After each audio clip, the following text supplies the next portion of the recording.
Now, welcome back to live coverage of YCS London 2019. I hope you guys have had an awesome time so far. We still have 2 more matches to be played for you today. Right now, we're going to be going to round number 10. This is going to be a pretty exciting one. 2 of these duelists are playing pretty interesting decks. I hope you guys are ready for this. So, from the Netherlands, we have Doganay Cekic. And it's very complicated. Like,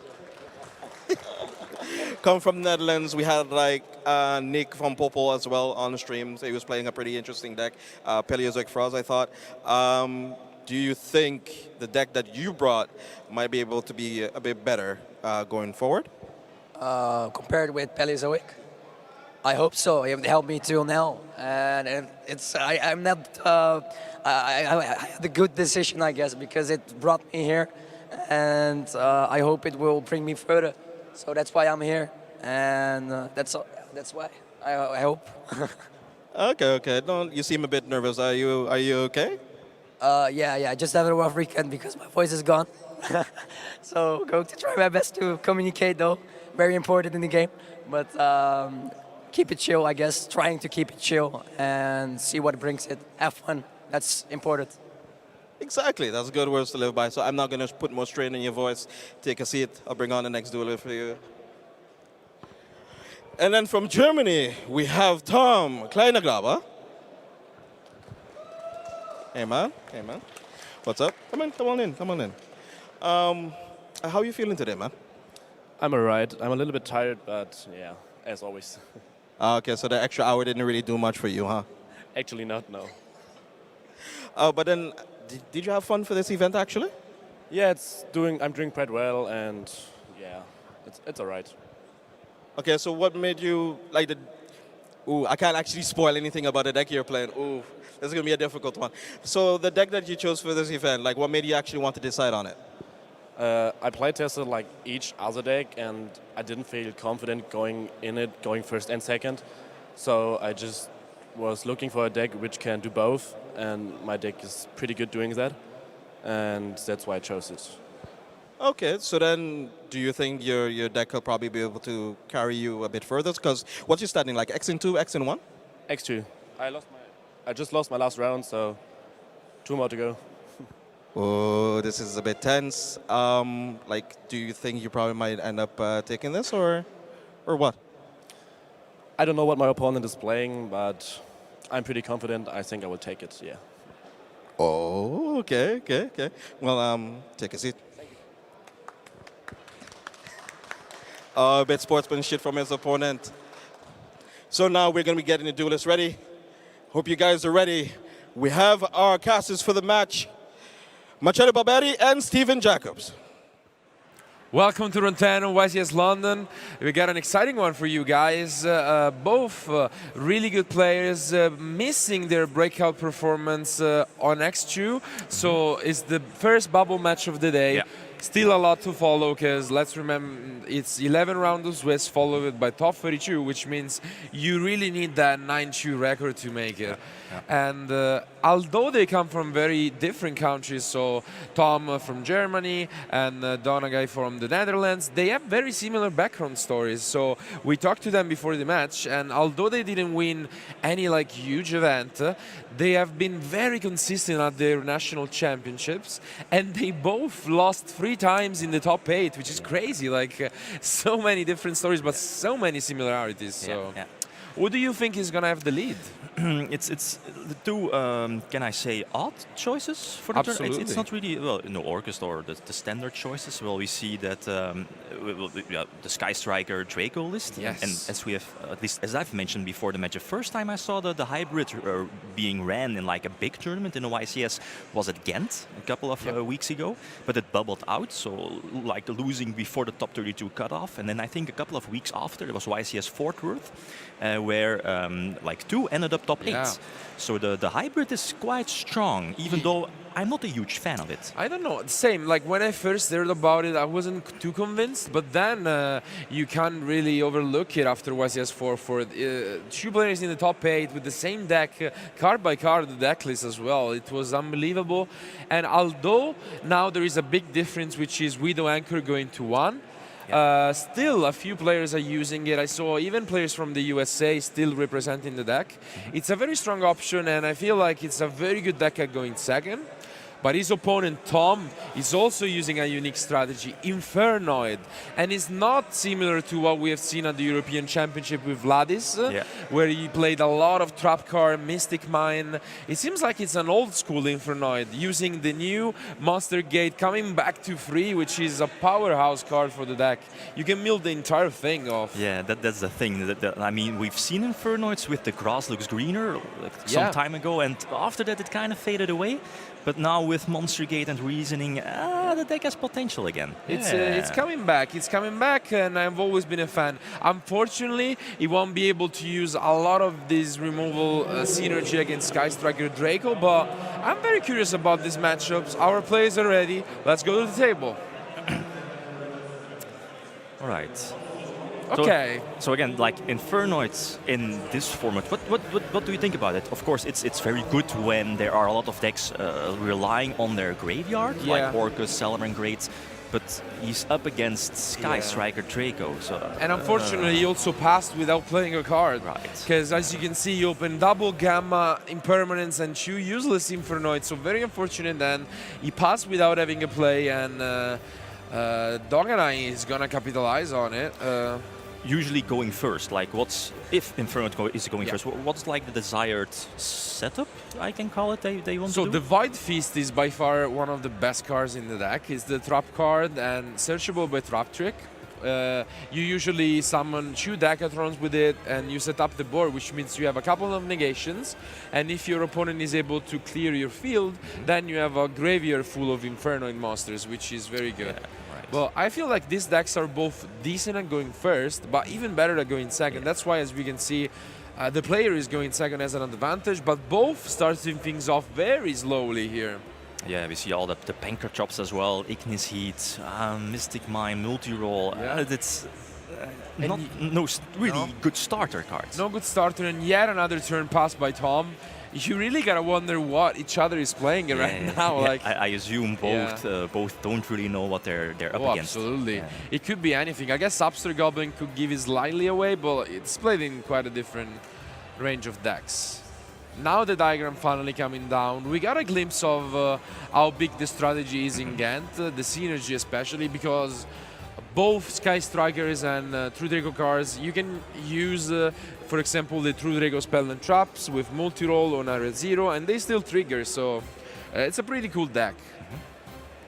Do you think it's consistent enough? I mean, there are kind of 2 different strategies, and okay, it has been working out for a couple of players in the past, but would you pick it as like I think I didn't actually mind it. I think it's a valid choice for this event. The only decision that I do not agree with is the Mystic Mines. I really don't think you need, especially 3 copies of Mystic Mine as Doganay is using. I feel like you use it more as a grind deck, but in that regard, I really like the deck. So, wow, another bad top deck Harmatic. here. So Antra, I believe, is the level 2 that bounces. It has been quite a while. Harmatic destroys monsters, level 3. Yeah, the monsters, but finally a Decatron at least to start and play things off. But very rough start. You really want to see your spells in this deck. The Monster Gate, Reasoning, 1-for-1, all of the Lair of Darkness cards are super important. So yeah, that's also, as you mentioned, like the Lair of Darkness, the field spell, the fact that you could, let's say, tribute away your opponent's monsters for the effects is crazy quite good. iffy. Yeah. It's also because they all tribute as cost, so your opponent is usually not even able to activate their cards. So as response. Exactly. Now we see the Harmatic coming down. I'm gonna try and bring it up for you guys on the screen. It's basically a monster destroyer, if I'm not mistaken. Yeah, exactly. It's you can even attack or just destroy a card, and we saw a lot of players using DD Crow for this event. Well, Infernoid monsters are all pretty much DD Crows on field, so that's pretty good. Yeah, that's the thing. And again, that's one of the biggest strengths, if not the biggest, for Infernoid, that they have the ability to banish cards from your opponent's graveyard. But again, in this matchup, it feels a bit iffy. Not as good. Definitely better against just a pure Sky Striker, because you can need the Ray or you can need like engage the target for Kagari, but against this mixture, not as much. But now he can try and capitalize. You need to do whatever you can. Like there is so much waiting you can do in Yu-Gi-Oh! Yeah. And So still in main phase. we finally see some true Draco cards come down. But this might actually start up his engine, right? I mean, he has the Ignis Heat to potentially search out one of the Draco spells. Yeah. And now we get to set back a Widow Anchor, which is gonna be very good because now also free spells in graveyard. So With the most recent Forbidden and Limited list being this, Widow Anchor was put to 1, might that have been like one of the reasons why players maybe prefer this version over the regular Sky Striker? it's possible because you don't have as many interruptions, I guess, especially going second. At the same time, I don't quite understand this kind of situation. So I feel like when you go at the beginning of the turns, I really like the deck, but like now, you can't use your Sky Striker cards because you have a monster on the field, in the... So we're gonna see. But finally the monster gate is picked up. So is he gonna mill like a lot? Let's see. I remember when, like years ago, when Infernoids were splashing Christia, Artsler Christia, just to mill it off top very unexpectedly. So let's see There if he's it lucky. is. How many cards is it gonna mill? And now even the Gamma to stop the Ignis. This is incredible. It gets rid of the driver from the deck, which is also a card you really don't want to get with the Monster Gate. So this could be a turnout of events. Let's see, because honestly, outside of the Gammas and 2 are already gone, I don't think there is anything else he can summon in the deck. Yeah, just the otherwise- Decathlon. Yeah, so the Decatrons, we could see a lot of mills here. Obviously some randomness involved, but how many cards is he gonna mill? Let's see. That's the one of Void Feast. He's only playing one, right? Yeah. Yeah, only the one. So there he Draco goes. with Some Thunder. Inferno already pretty good, to be fair. All of the layers are... Yeah, because the Gamma as well you can. So this is going to be just incredible. Look There at it this. is. Wow. Okay. It's basically a grass, as you were saying. Yeah, I think it's fine though. I'm not really sure how many Infernoid monsters there were revealed. We saw a Nunku, a Tondol, Deviati as well. Like 4 or 5. Quite a few, but you still lower your deck and quite impactful because the Decathlon is also very powerful. Yeah. You have the Gamma and Driver that can push for damage and turn into an Omega potentially. Let's not forget that Doganay has a super polymerization face down, but it's tough to find the target in this matchup, I would say. One of the weakest cards. And also one of the things I definitely like about Infernoid is that it kind of feels like the Dragon Rulers in some way, that their graveyard is basically their second hand. You know, it's and especially after the release of Link Masters, like back in the day, the problem is that you can't summon if you have level 8 or more on the field, but the Links are not leveled, so you can easily get rid of them and exploit basically your combos. Especially with Boral Sword, and with something else you could easily very go for scary, nothing. absolutely.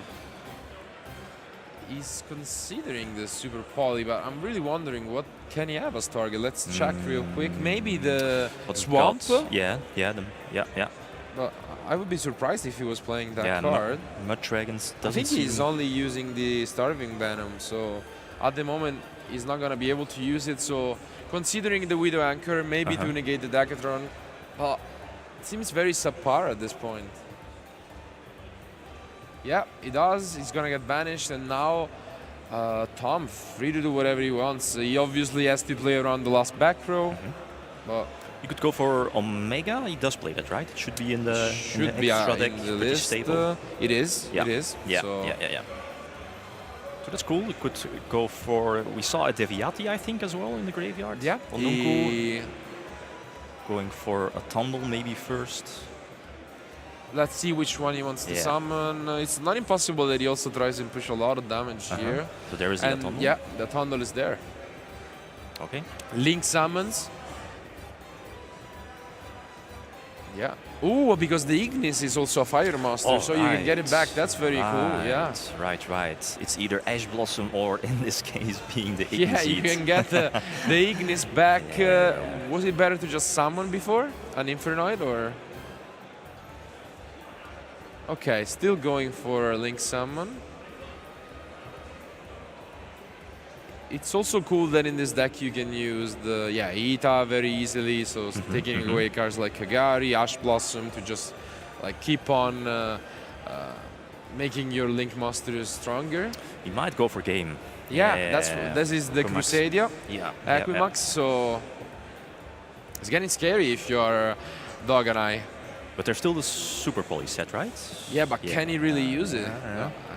I don't see any Dark Master at the moment, so I don't think he's gonna be able to, and it seems like Tom knows what he's doing very well, and it has been a weird one, to be fair. This is gonna be a lot of damage. Right. Plus the double attack, right, from a tunnel. Yeah, that's why the Autumnal is such a scary card. We're gonna show you guys, but basically he can just make a second attack in a row once he destroys, and this is gonna be more than enough. So incredibly slow end from Tom, but he found his way around it, and it seems like he will be able to take this.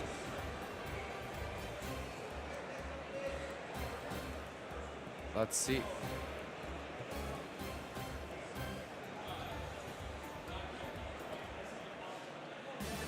Yeah, I don't think there is anything that could do. Yeah. And Tom takes game one very, very convincingly. Wow, what a game. I really didn't expect that. He passed turn for like 4 turns. Like, yeah, we've seen both players' hands, and they were like both not that fantastic of going first. Yeah. And I mean, they both really wanted to go second. That's what I wanted to say. Yeah, they both didn't have the best start, but I really thought Doganay could have taken it. Maybe it was too conservative with that diagram at the beginning, and now I think it's looking better for Tom because it's easier, and you know the deck because as you were saying, it performed very well recently. Well, Infernoid is not on the map at all, so I think Doganay is going to be in trouble. Like, what do you even side deck here? Yeah, we see that Tom is side decking the Trap Trick. We see Red Reboot. We see Dimensional Barrier as well. That's interesting. Yeah, that's an interesting one. Probably, yeah, for the Pendulum and Thunder Dragon matchup, but yeah, not that conventional. No, not for this particular matchup. Evenly matched? Yeah. Evenly matched, maybe? Here, I think it's also a matter of who is going first. Yeah. They kind of both want to go second, so how do you side deck in this kind of situation? Like, for Doganay, I would expect him to probably board the Solemn Judgments, because they can stop the summons from the Infernal Monsters. But like, for example, Soul Drain doesn't work that way, because they're not effects. Right. Summoning conditions. Yeah. So he definitely gonna side out those Super Polymerization, because he opened twice, and that card didn't do anything for the entire match. Yeah, you see that he's really not prepared for the Inferno. I mean, should you prepare? Can't blame him, yeah. Should you prepare for the Inferno matchup? But I think the most interesting thing will be if these guys will still choose to go first, or now that they know what their opponent is playing, just go second. Also, we see a Sanctum in the deck at the moment. It might be because there are so many ways that your opponent is gonna destroy your spell and trap that exactly. You don't use it for the side, but you just use it as a disruption. Yeah. Some bait options, yeah. It seems like they're almost ready with the side decks, so let's see. I really like going second, I would say, but it's close.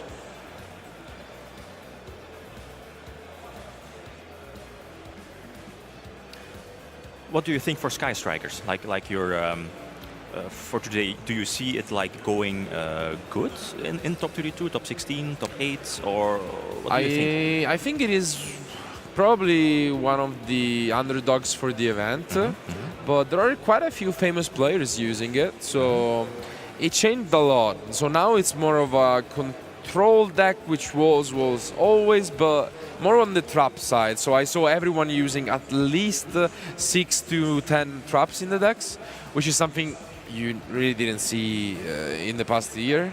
But again, very successful this weekend and for now. The fact that they opted to main deck more traps, was it to somewhat solve the loss of Widow Anger? For sure they needed it because it was the main layer of protection that the deck had. So they felt they needed a way to not basically die, because the rest is the same. You still can search for like double engage very easily, but you just need not to die right away. Exactly. And now let's take a look at these hands. Looking kind of shaky for Doganay.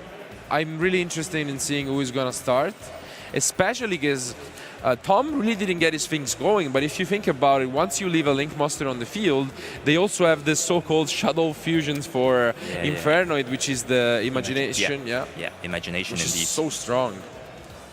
And I think that's what happened. So Doganay realized it. He made Tom go first, and once more he just passed on an empty board. So can he now capitalize on it?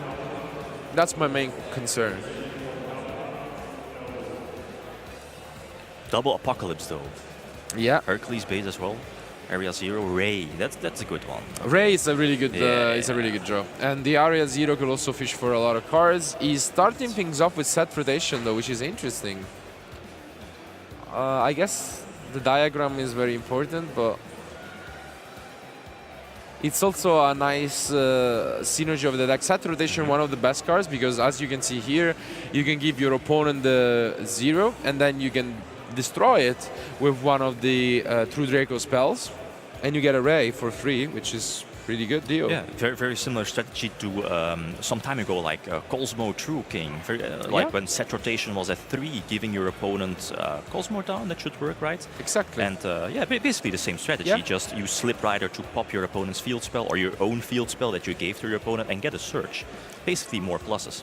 Yeah, I'm just slightly concerned that this is gonna work out right away, because the problem is he cannot use the Area 0 now, because there is a face down spell launcher. So I was like, shouldn't he have started with that?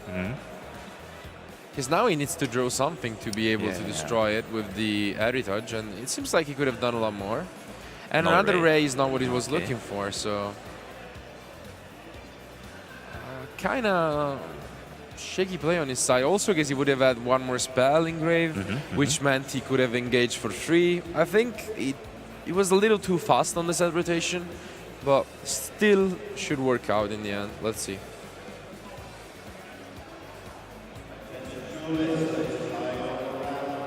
Hayate for some extra damage.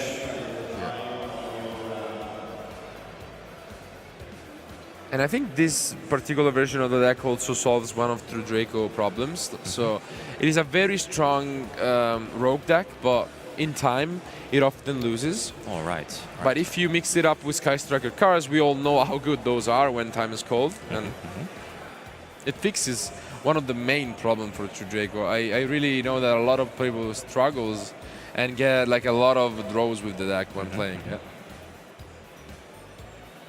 But yeah, you can see now, engage comes down, but it could have been an engage for free. For 3, yeah, it could have been. Very easily, and now it is not gonna be. Especially because, sure, you can use multi-roll to destroy Heritage and the field spell from your opponent, but that's not very good. Because you already have the access to Ray. So, yeah, we're not gonna see the best opening here. Shizuku for the end phase search. Yeah, basically standard place. Yeah, he's gonna be able to shuffle back the Kagari at least, but not the greatest. At least he has the Apocalypse, which he can use both to destroy a card, possibly the Imagination, if his opponent doesn't leave something face up. But we know that the Imagination is there, and at the moment, I don't see a way to stop it. Yeah. Maybe he's not really like prepared, or knows the Infernoid matchup. That might be a thing. Could be, and it's fair enough, to be honest. It isn't a deck that's recent. First of all, it was released a lot of years ago, and it's not popular at all. So very few players, I would bet, could actually know the deck very well for this event. Right. Okay, so now at least he gets the Widow Anchor set, but again, Imagination is gonna come down, it's gonna send like 6 Infernoids in the graveyard. That's the thing, that's the thing. That's gonna be Really a rough. blowout, yeah. Okay, so Decathlon is the first move, trying to force out that Widow Anchor. This is a much better opening than compared to in general, much better. Much better, much better, and I'm gonna bring the card for you guys on the screen. Here you can see literally a Shadow Fusion. You can send a lot of Infernoids from your deck, and you can summon the Tierra from the extra deck, which is a big beater. So one of the best cards by far for this deck. Even the 1-for-1, I don't think you would wish for much more for an Infernoid opening. So, and I really like the way he played it, because like last turn he still had access to double Decathlon, but he understood that against Sky Striker they're not gonna kill you right away. So you can just chill and pass.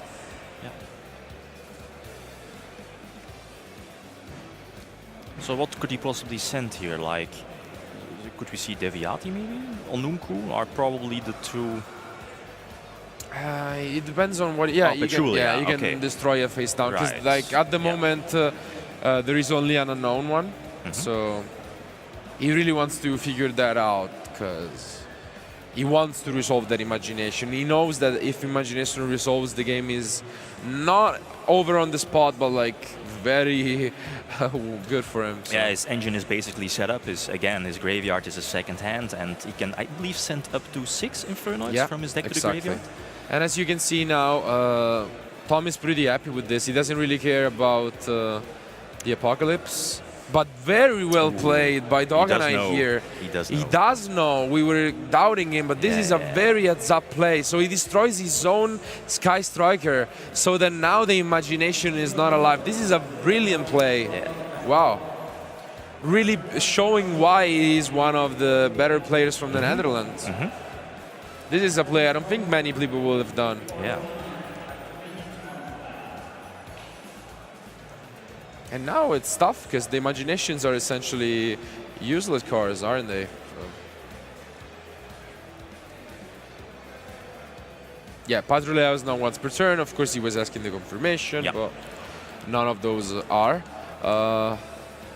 Phoenix gonna come down, but there is not a great one though. Yeah, it doesn't really do. Especially because the Kagari is back in the extra deck, so now you can engage for free again. And nice. I really liked what Doganay did. Nothing to say. Yeah, the game would have been much different, and probably he would have lost if he left the for sure. The link. Yeah, you can see that Tom was able to clear most of his stuff, but now he picks up even the True Draco, and I think this is gonna be such a great turn for Doganay. But really props to him. He played that brilliantly last turn. So. Now he's free to do whatever he wants. I think he can even potentially OTK, thanks to like a Shark Cannon, taking that, Bora's Word, and even the True Dragon on top. So it shouldn't be too complicated. Tom is left at 6k, so that. Yeah, that's why it's not. Oh, and he picks up the diagram as well. Oh. It's getting almost too unfair at this point. He's playing really fast as well, so he really seems like keen on his choices. And these Area Zero, which they're not really sure. Okay, they allowed it. Okay, never mind. I was about to say I'm not sure if they will allow it, but it seems like they're having a friendly environment at this point, and this is the really good synergy of the deck. He could have summoned a Ray from deck at this point if he wanted. Yeah. He's considering it, but he's probably just going to normal summon the one he already has. Right. Again, kind of considering what he's doing, because I feel like he could have done more than this, but... He only plays 2 Ray, I think. Yeah, you don't play free in this kind of mixture, so he drew the second one and had to do what he could. Okay, so he goes again for a very conservative play, maybe too much at this point. I'm not sure if I like that particularly, but... That's Vanishment, I think. Vanishment. So you can discard like basically any card, if I'm not mistaken, to search out any void cards. But do you like that he basically didn't use the diagram at all? Like, it's kind of weird for me. Yeah. Still good spot because he's essentially playing the way you were playing against Shadows back in the day, like never leaving an extra deck monster on the field, and he's now gonna have to deal just with the Void Feast, which is a lot more doable.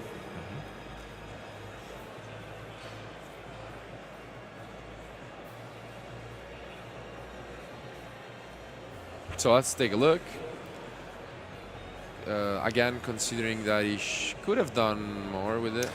He's drawing that's not really too optimal, like drawing the... He's playing a full package, right? A full package of the true Draco traps, so triple Apocalypse and one return. And the only one return. Now we will get a draw with the Disciples, which is pretty good, because then with the diagram and area 0, as you can see, once this deck keeps going, all of the synergy comes together, and time is also starting to be a concern, because this game is looking like it's Doganay. And if we go to game 3, then Tom is in trouble. Also, because I think he already used 2 of the Decatrons, right? So he cannot... Oh no, he actually used all of them. Because he went for the 1-for-1 and 2. Right, so this Void Feast is very underwhelming. He's gonna get even one more card for the Ignis, and I guess basically some extra stall cards, monsters to stall. Nothing too special, and that's it. Just an Otondo, which doesn't do anything at the moment. You can easily destroy it with the Apocalypse if you pop it, basically with diagram. Exactly. So the game seems over. Yeah, the game seems pretty much locked for Doganay, but who knows? We've seen yesterday. You shouldn't be too quick, right? With like top decks impermanence, as we saw yesterday. Never. And the only thing that I'm concerned about, as I was saying, is time. If I was Tom, I would probably really consider picking my cards up, just because those games take a while, and we have seen that between the two, the one that's the faster at dealing damage is by far Doganay's deck. So this might just be enough here.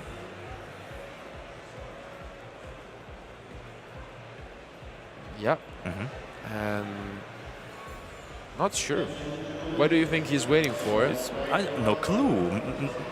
Probably more information, or I don't know, doesn't realize there's like under 15 minutes left. Possibly.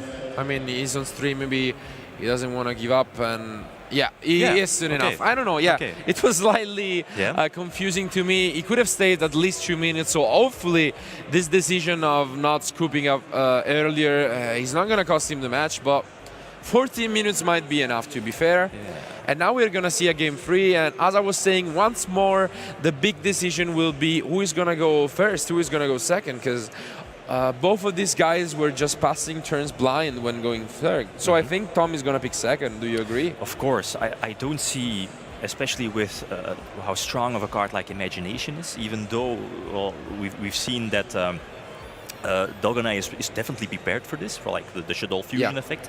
But again, I don't see Infernoids going first. Same. I really don't think so.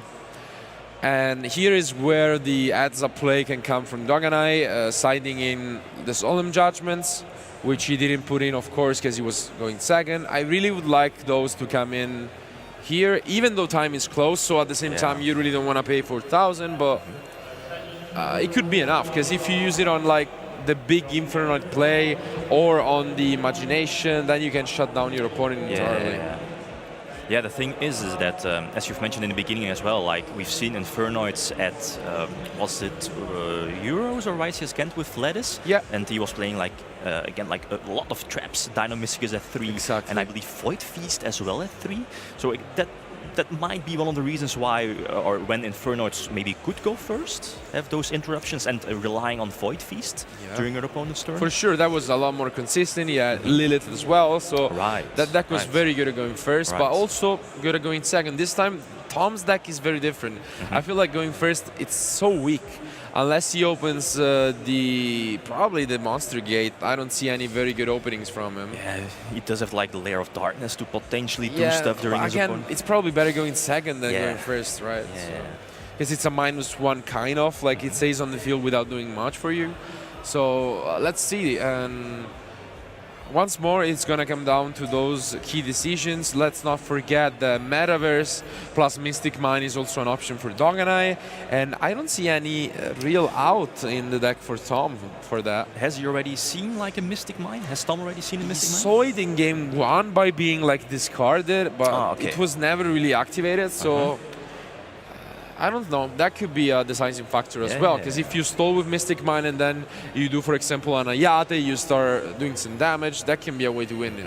Well, let's see. So some nice Metaverse is there, so we might see that Mystic Mine come down. And Dark Lure no more. Wow. That's an interesting one. Okay. That's very strange, especially because you should expect your opponent to let you start. We see basically a full monster hand for Infernoid, like form and terraforming as well. Entra, Petrulia, Harmodic. Oh, that doesn't look really too great. Same for Doganay Zan, nothing's good. Metaverse, though, it's one of the best cards he could have had, and even one more Infernoid for Tom, who might be in trouble here. I don't see any out to the Mystic Mine. And 11 minutes remaining, so still plenty of time, but he might not have even an out in his deck. Yeah. Do you see it? Like in the side deck? Really nothing. I don't think he sides any outs for Mystic Mine. Sides evenly matched. No, nothing. Yeah, there's a thing, Yeah, right? it's tough. He might have had a glimpse of the Mystic Mine in the main deck. Maybe you could expect it. You should expect it in a Sky Striker matchup. But how do you play around it still? Yeah, that's the thing. Really, unless I'm missing something, which could be the case, but like all of the Infernoids can't really tribute themselves on their mind, right? So no monster effect. yeah, You can't take so advantage. it's not like you can use the cost and then So like with skill drains. Yeah. So let's see. It's still gonna be a close one. I really don't like the Dark Lure no more from Doganay. It was kind of obvious to me that your opponent would have let you start, and even if they didn't, I don't feel like it's that great against it. But no, Yeah, he's taking damage. Okay, that's an interesting one. they decided out the Mystic That's- Mines. That would be very strange, game changer. Or maybe he doesn't feel like he's threatened here. But you really don't want to take the damage, right? So doesn't use it, and he picks up the Ray, which is pretty good one. At the same time, he will now have to be careful, because when he puts a card in his graveyard, your opponent can use the Lair of Darkness efficiently, but the Dark Lure will no more does come in handy here. Right. In this case, it definitely works out. Yeah. Yeah, so one of the new promos comes down, not the most popular one. You usually see it sided for decks like Pendulum or Guard Dragons, but it does work here. And we're probably going to see a Metaverse using, probably on the offensive side, for a diagram, I would say.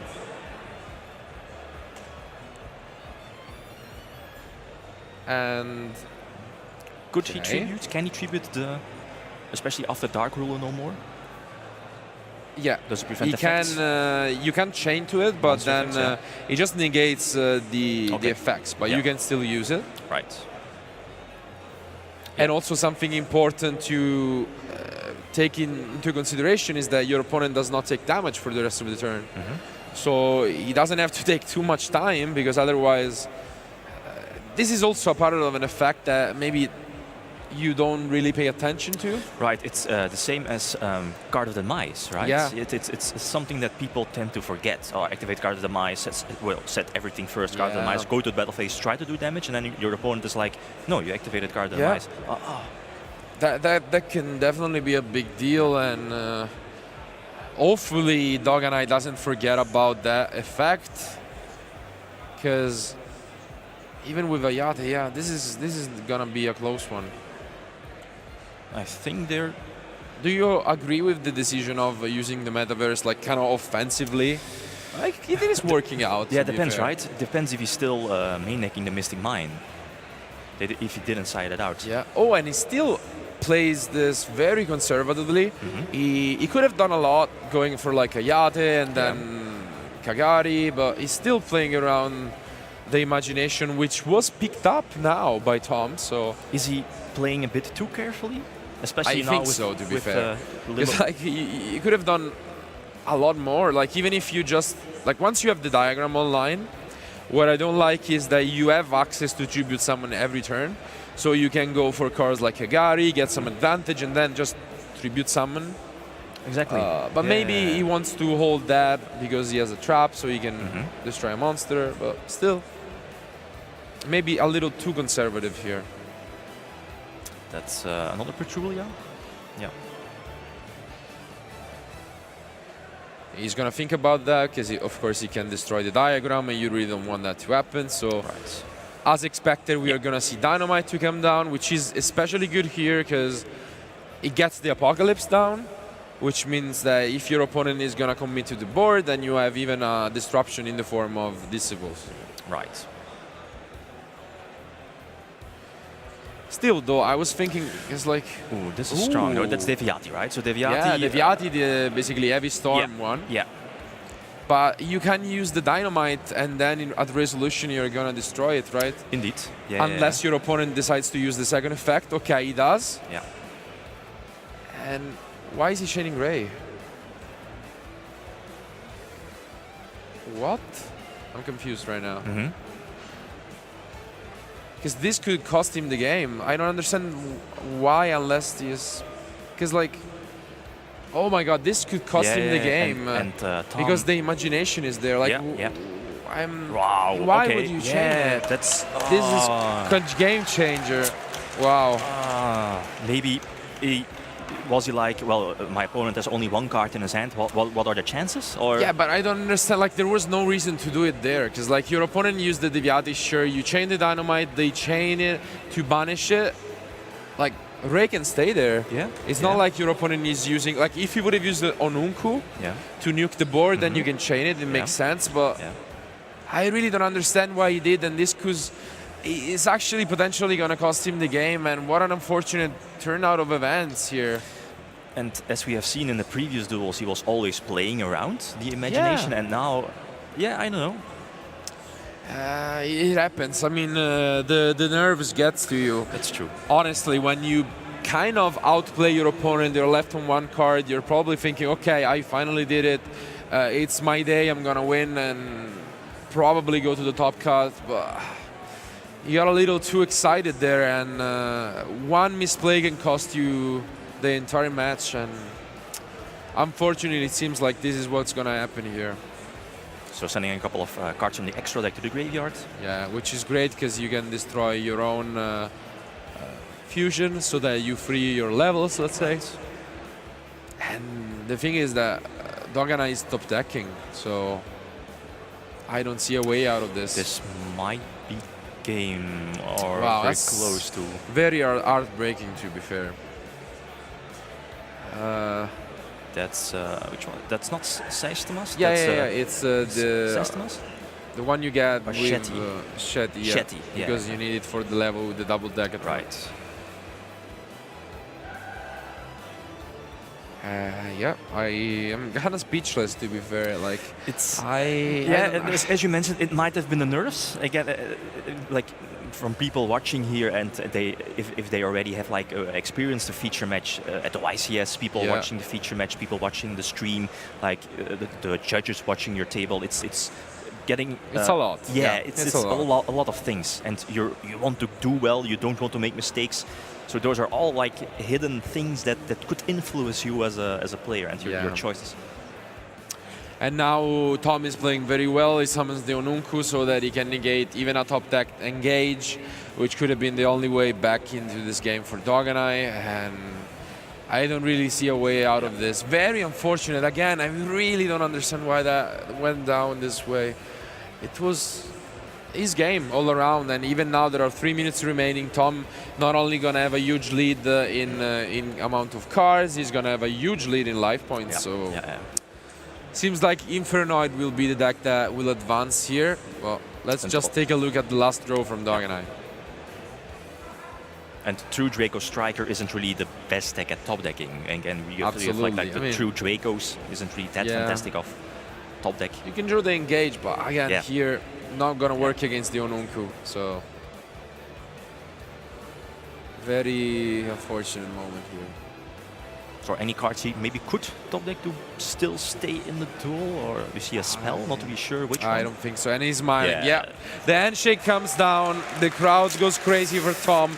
Either way, they were really good fan favorites, but as you can see, the crowd going crazy. Really good match. Again, one of the unfortunate ones. I mean, as I've mentioned, he has been playing around the Void Imagination like twice, a couple of times in game 1 and game 2. I think he had brilliant plays. Like overall, like, game 1 was the weirdest, I think, because they both kind of bricked. They were passing for like 3 or 4 turns each. But in the end, Tom waiting it out, not showing what he was playing was also very important. And finally, just like completely OTKing his opponent. But game 2, Doganay really impressed me. We thought maybe he wasn't as experienced against Infernoid. He proved us wrong. He played it brilliantly by destroying his own Link Masters to play around Imagination, and we really thought that was going to happen in game 3 as well. Even the card we were skeptic about, the Dark Lure No More, worked for him. Eventually, But again, like if you saw the matchups before, I felt like Infernoid was at a little disadvantage because, you know, their strength of banishing felt a little bit weaker against the true Draco Sky Striker hybrid, but in the long run, Tom played it well, as you mentioned. Like forcing out the negations first in game 3 especially, and then bam, the last Imagination. You could really see that they both knew what their deck was doing, but of course they both weren't thinking particularly of this exact matchup when walking into the event. We saw multiple times that like Orcust is very popular, and I can see both of these guys like destroying their Orcust opponents. Yeah, that's the thing. Unfortunately, this is the end of Doganay's journey for this event. Still very, very good show up, but Tom, crowd favorite, even if slightly, because they both are very famous players. He's gonna advance 8-2 record, and he's gonna play it out in the last round of Swiss, which we're gonna show you guys in a very few moments. But before that, let's go to JJ for the interview. I know. Thank you, Marcello. I'm here with Tom. Thank you, Marcello. I am here with Tom, just finishing off that stunning 2-1 victory over Do. I mean, that's pretty. The last one, like, it was pretty intense. It was pretty intense. Like, what do you make of it actually? Because it was like he had a lot of gas going for him at that point in time, and you had one Void Imagination that you needed to get resolved. What was your line of thinking then? I mean, all I was thinking of was like he already had had to destroy my Deviati with this Apocalypse and with his return. So I was like, if he has another trap, I might lose this, and he did. But then he unluckily he chained Ray for his disadvantage, and I had Imagination. So I was pretty lucky that I won this game. I shouldn't have run that, but he played pretty well in game 1 and 2. I think he knew what I'm playing, so he played and prepared against it. But yeah, my hand is well terrible. I didn't see any power spell besides game 1 Monster Gate. So yeah, I was pretty lucky, but yeah. No, but I mean, you still open up with a pretty, bad hand on a bass end. But I mean, just one opening, you were able to push through a whole lot of damage, get your tempo on board, and swing the game to your advantage. So I mean, it's not intentionally like luck per se, but it's sort of like with what you were, what your hand you opened, you made the best of it. I mean, that was a really hard match to play against versus a deck. Have you played a lot against this deck actually? Not in the tournament, but a friend of mine who's X11 right now is also playing the deck, and I play tested a lot with him, so I know how the matchup works. And I really did hope that he doesn't know that he has to pop his extra deck monster with Roll or Apocalypse. Unfortunately, he did, so I'm lucky that I won. Yeah, I'm really lucky. Well, I mean, you could chalk it up to luck. I've chalked up for more, knowledge of understanding the timing of being able to pet tempo to your opponent, but you played that extraordinarily well. Doe played it as well as he could. Unfortunately, he wasn't able to clinch it out, but you never know. Still the bubble. Anything can happen, miracles and dreams can happen. But there'll be more live coverage after this.